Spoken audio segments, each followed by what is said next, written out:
Guess who's back? Back again. It's me with my 3rd annual Riley Sager video. Hey guys, welcome back to my channel. So I'm super excited because like I just said, this is the 3rd year in a row that I'm filming my Riley Sager reading vlog for his new book. This one is Middle of the Night. In the middle of the night. Okay, so let's backtrack for anyone that's new here. I have very mixed feelings on Riley Sager. I used to love him. He used to be like my favorite thriller author in the early days, and like that's when I first started reading thrillers. And I don't know what happened. I don't know if I did kind of outgrow thrillers. I don't read them all that often anymore. Because my reading taste has changed, and I've read so many thrillers that it just kind of got old after a while. But not only that, but if you've seen my videos previously, I really hated House Across the Lake. I hated that book so much. And then last year I did a video for The Only One Left, and I liked it, but I had some mixed feelings about it. There were just too many twists. It was doing too much. And so now I'm really curious to see how I'll feel about this book, because I went from loving him to being like, not so sure about this man, you know? And Survive the Night, I remember I liked it, but looking back, it was not very good to me. So yeah, my feelings about him are all over the place. So I'm excited to see how I'll feel about this one. I did get an advanced listening copy from Libro FM. I was so shocked and excited to see it on there. So I quick downloaded it. Today is June 1st. It's Saturday. So I'm actually getting surgery on Monday at the time of filming this video, and I was not expecting to film this video today or start this book today, because I just saw that it was an option to get this book. So I was like, oh man, I really need to download that and listen to it today. So I started it, and I only got 11% in so far, and I really like it so far. It's just like the typical kind of Riley Sager book that hooks me in the beginning, and I need to keep reading and figure out what's going on. But in this book, we are following this man named Ethan, and basically in the 90s, in 1994, when he was a kid, he was sleeping in a tent in his backyard with his friend Billy. They were having like a little camp sleepover kind of deal, and they were sleeping in their tent, and someone slashed the tent open and took Billy and abducted him. And now it's years and years later. I think he's in his like late 30s, and Ethan is, you know, having trouble sleeping, and he has anxiety and insomnia, and he's constantly wondering what happened to his friend Billy from when they were kids. And this is a cold case. No one has any idea what happened. They're like, was it his parents? Were it Billy's parents? Like, was it someone in the cul-de-sac? Was it an outsider who came into the cul-de-sac? Like, who took Billy? There are no leads. And no one knows what happened. So that's the gist of this book. It immediately started with a bang, Billy getting snatched from the tent, and you know, now we're following Ethan in present day, but we're also flipping back to 1994, and we're now getting a perspective from not only Ethan, but from Billy as well. So it's past and present timelines between these two men, and I love how this is the first Riley Sager book with a male main character. I've never seen it done before. We haven't seen it done, so I'm curious to see how this is gonna play out, but so far so good. So far I need to keep listening. I wanna know what's going on, and I'm like taking little notes. I have no complaints so far. So I have some things to do since I am getting surgery Monday. I have like a whole bunch of laundry and cleaning and stuff to get done. So I'm gonna try to listen to this a bunch today, and I'll get back to you in a little bit. Okay, so it's later in the day. So I got like 35% through the book. I'm gonna try to finish it tonight now that I'm home. I was just like out and about. Anyway, so I got 35% through this book, and I really like it so far, but I have a feeling it's about to do something dumb, okay? I have a feeling I know where this is going, and it's in the direction that I don't want it to go, that his books always go in. Michelle! Girly Pop, what are you doing? She's sideways. She's sideways and like climbing her log. Anyways, I said we're following Ethan in present day, and we're learning there are signs of Billy's presence. Like, he keeps finding these baseballs in the backyard that he thinks are from Billy. He keeps hearing and seeing things in the middle of the night that he thinks are Billy. Like, is he taking too much Benadryl in order to sleep? Who knows? I don't know. I'm just making that up. He doesn't take Benadryl in the book, but I'm like, if you're constantly hearing and seeing things in the middle of the night, like, are you taking Z-Quil? Like, I don't know. But he thinks that Billy might still be alive. So we're like, is he alive? Is he dead? Is he missing? Like, what's going on? So we do learn about like 20% into the book, something happens. I'm not going to give anything away, but you know, we do learn more about what happened to Billy. And now we're getting to know all these different people that live in this cul-de-sac. And we're getting to know like his friend Russ from when they were kids, and they're still friends now as adults. But you start also learning about Russ in past chapters. So we get some chapters from Russ in 1994. It sounds confusing, but it's not. I typically can't follow along very well on audio with different names being thrown out at me, but I do think they are all like, you can differentiate them all. I'm not having a hard time keeping up, but I am having a hard time just like remembering what's going on, because that's just me with all audiobooks. I much prefer to read the physical, but whatever, we're working with what we got today. But yeah, so we are learning about the neighbors, the friends, and also the main detective. There is a detective in this book, but it's not like a detective POV, like I'm gonna figure out what's going on. It's more so like he was a bully when they were kids, and he's still kind of a dick now. So we're learning about him. He's not being super helpful, but there's just a lot of evidence that just doesn't add up, and things just, the math ain't mathing on this case. So Ethan is trying to crack the case and figure out what's going on.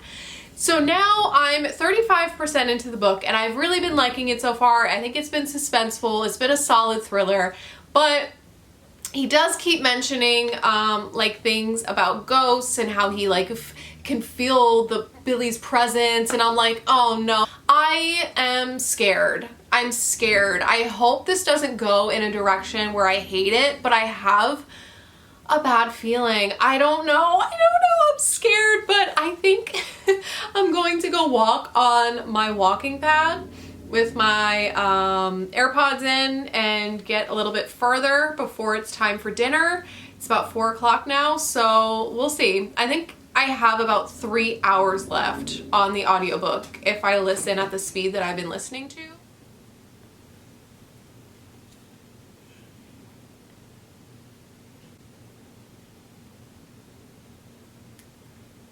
So I'm 75% through this book, which means I have 1 hour left of the audiobook, and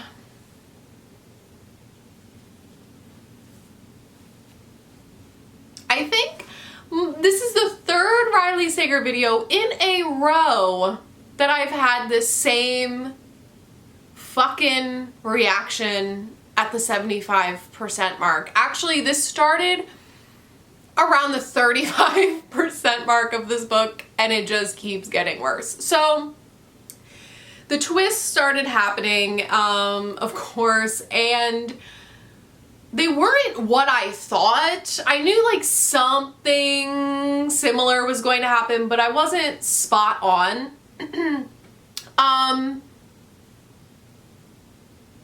I almost feel like they're worse. I'm like, wow, this is getting ridiculous.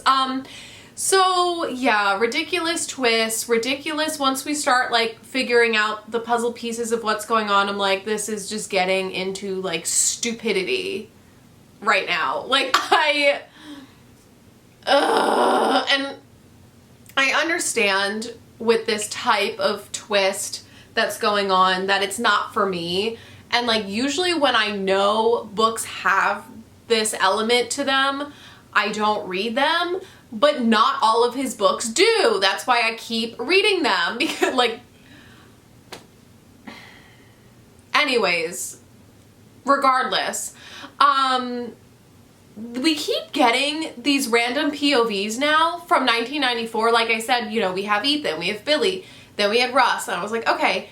Then we had his babysitter. Then we had the detective from when he was a kid in 1994. Then we had like all these random POVs that don't really matter, that don't really amount to anything.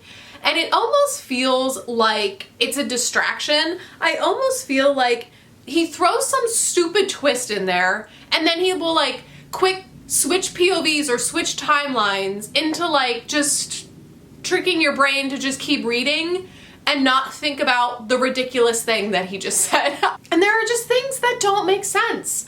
Like when Ethan said, you know, that he knew the detective from when they were kids, and he just calls him up because they found out something about Billy's disappearance.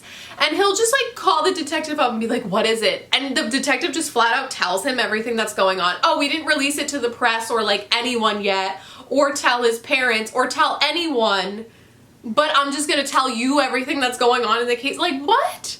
And then, like, we started learning about Ethan's mom and how she was fired from her job.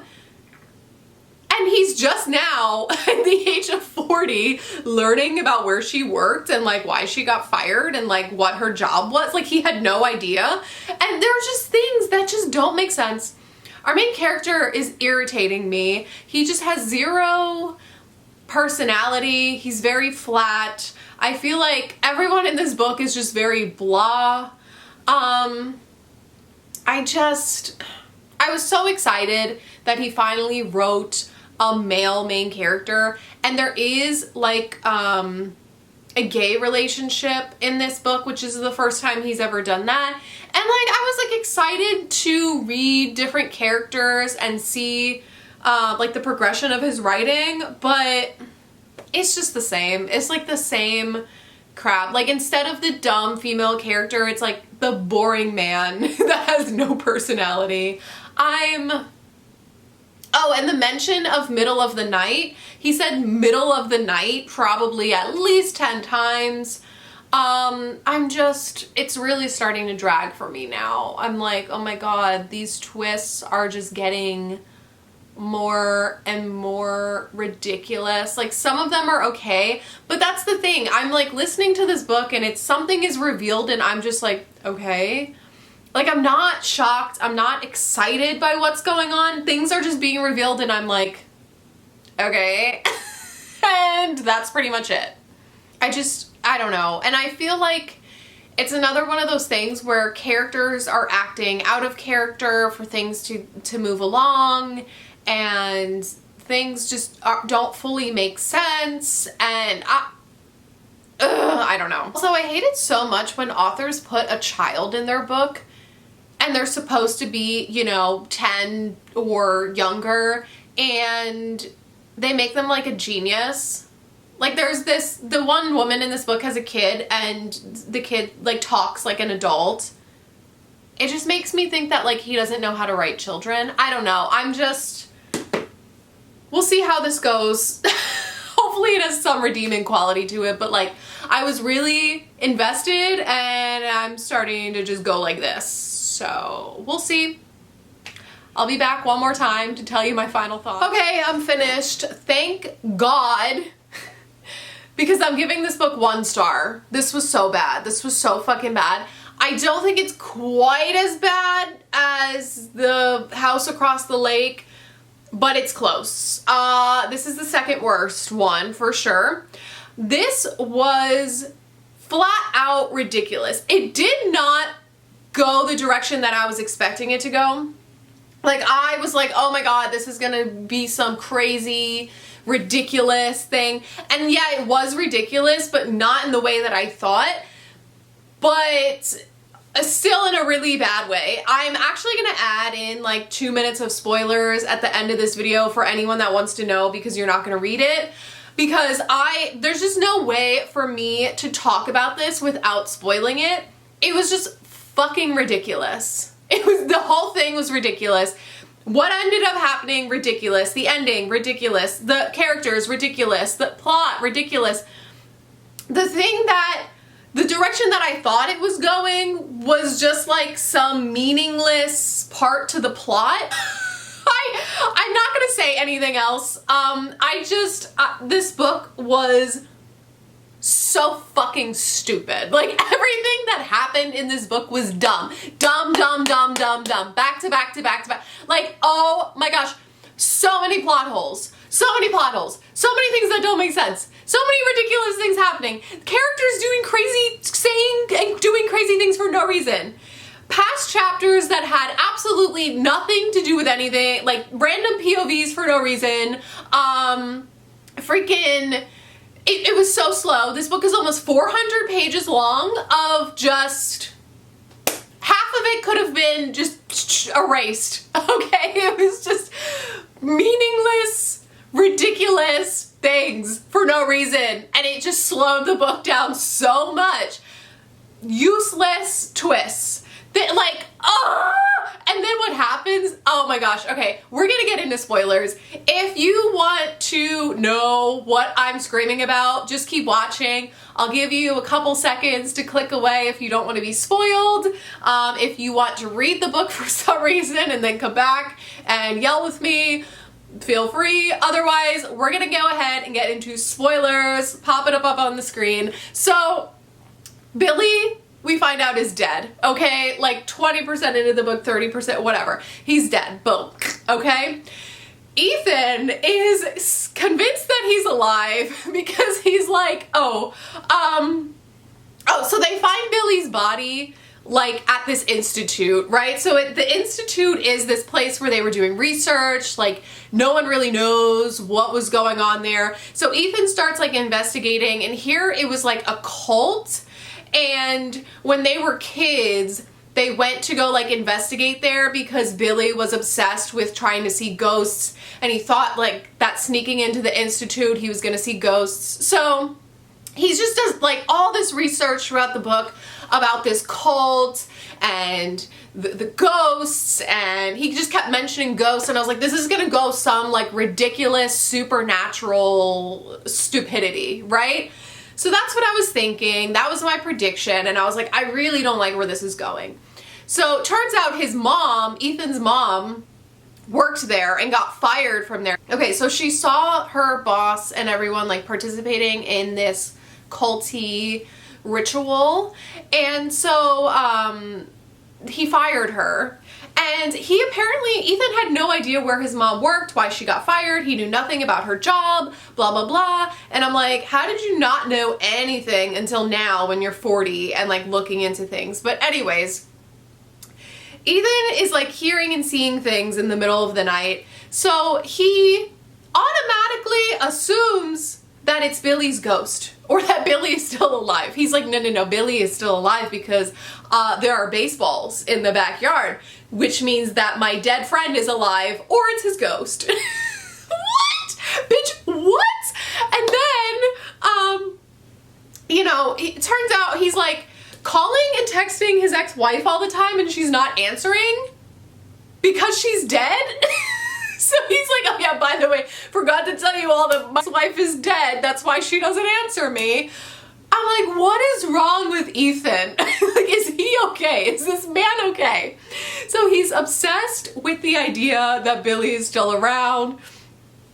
And everyone's like, no, he's dead. Like, they found his remains. Like, he is dead. Okay? Meanwhile, we know that Billy's brother, Andy, also is MIA. They mention him in the beginning of the book. They're like, oh yeah, by the way, Billy had this brother who is just missing. No one knows where he's been, okay? And the entire book, everyone acts like this brother never existed. They're like, well, no one else has a key to the house. And And I'm like, wait, but the brother exists, right? Like, he doesn't have a key there. Like, no one had any idea about this brother. Okay, so then we find out at the end of the book, basically Russ had a knife and slashed the tent open for no reason. And then that went nowhere. He just slashed the tent open for no reason at all. And like, that was it. The babysitter from when they were younger is now like their friend.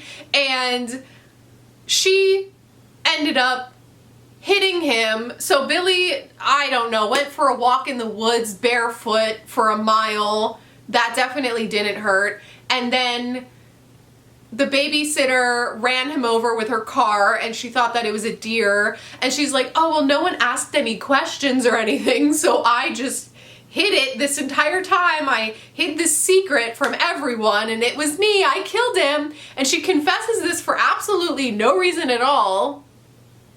Meanwhile, the brother, Andy, Billy's brother, kidnapped her kid just for fun. Listen, I was so tuned out at the end of this book that I don't even know what the fuck I'm even saying right now. But he was basically like, oh, well, I disappeared and now I'm back and I'm mad at you because you all made fun of me when I was a kid. So now I just kidnapped our old babysitter's child for no reason and I'm not gonna hurt him. And then she's like, well, if you're not gonna hurt him, then I'm just gonna confess to the whole thing. Like, what? So she hit him and that was that. Turns out this whole like institute creepy supernatural cult aspect had nothing to do with anything at all. And then at the very end of the book, we have Ethan adopting her kid. The babysitter, what the fuck was her name? Ashley? Is that her name? I don't know. But she was like, oh, you would make such a great dad. You should adopt him. And he just goes, okay. And then just adopts this kid at the end of the book. Meanwhile, this kid's mom killed a kid and just randomly had this fucking dumbass adopt him. What? Oh, I forgot to tell you the best part. The best part is that at the end, when Ethan rescues the kid and they all find out that Billy was hit by a car, he falls into this body of water at the institute, or he was pushed in, or whatever. He's drowning in this body of water, this lake or whatever. And who pops out of the lake? Billy's ghost. The fucking ghost pops out to save him.